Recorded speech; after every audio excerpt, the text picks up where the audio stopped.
So, ayan ang anak ng aking aso. Isa pa lang. Kailangan natin punasan. Nakalalaki agad tayo. Ngayon, tatalian natin ang pusod. Ayan. Tatalian natin yung pusod.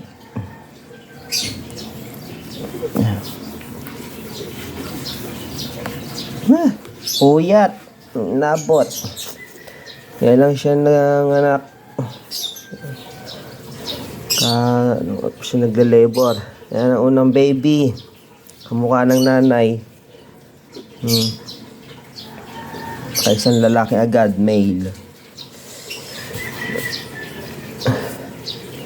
So, taktak natin siya para yung yung tubig.